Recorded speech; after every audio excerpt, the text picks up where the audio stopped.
Magandang araw sa inyong lahat. Ako pala si Albert TV, isang OFW dito sa Pilipinas at nangarap yumaman. Paano ko nasabi? Tara, samahan niyo ako. Sa araw nga pala ito mga ka-idol, kakain kami dito sa Burger Kings kasama kaibigan ko. Sheesh! Pagka-out nga, galing sa trabaho, diretso na kaagad kami dito. Na-excite nga ako dito mga ka-idol ng bahagya dahil simula pagkabata, hindi pa talaga ako nakatikim nito. Ang palagi ko lang binibili noon, yung sa Minute Burger, yung 30 pesos lang. 2 piraso na, yung tipong lagyan mo lang ng hot sauce, solve ka na. At dito nga mga ka-idol, meron kaming napansin sa isa sa kasama namin. Parang may napansin ako sa iyo. Ang ganda ng ano. Ang ganda na daw ng boy.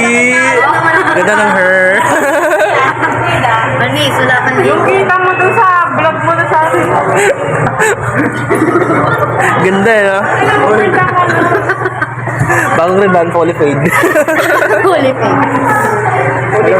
At ito na nga yung mga order namin, mga ka-idol, fries, burger, onion rings at marami pang iba. At medyo pricey nga lang pala dito mga ka-idol, compare mo sa ibang fast food, kagaya ng McDo at favorito ng karamihan, Jollibee. At dahil first time ko nga dito mga ka-idol, hinahanap ko kaagad ang fried chicken nila. Yun nga lang, wala pala sila dito. Nasanay kasi ako sa ibang fast food. Kaya nga Burger Kings ang pangalan, naghahanap ka pa ng manok. Sorry na, akin. First time ko lang kasi. Ang nagustuhan ko pala dito sa order ko mga ka-idol, yung burger nila ay napakaanghang. Paborito ko kasi yung medyo maanghang. At isa pa, sa nasarapan ako, yung onion rings nila, napakasarap talaga. Kaya satisfied customer na naman. Sheesh! Yung bawat subo ko nga mga ka-idol, finifeel ko talaga kasi medyo may kamahalan nga itong mga ka-idol. Malamang sa malamang kung wala akong trabaho, hindi ako makatikim nito. Tamang Angel's Burger lang, yun na kasi yung kasya ng budget ko. Kaya kung nakarating ka sa video na ito mga ka-idol, like and share naman po, malaking tulong na yan sa akin. Para naman kung papalarin, meron tayong pambili ng pagkain. Nagbabalak kasi ako, yung mga bata na sa lansangan na hindi pa nakatikim nito ay papatikimin ko. Abangan nyo lang yun mga ka-idol, nag-iipon lang talaga ako. Alam ko yung pakiramdam na gusto mong kainin yung pagkain na gusto mo kaso wala kang pambili kaya hanggang nga ka lang. So paano yan mga ka-idol, hanggang dito na lang muna.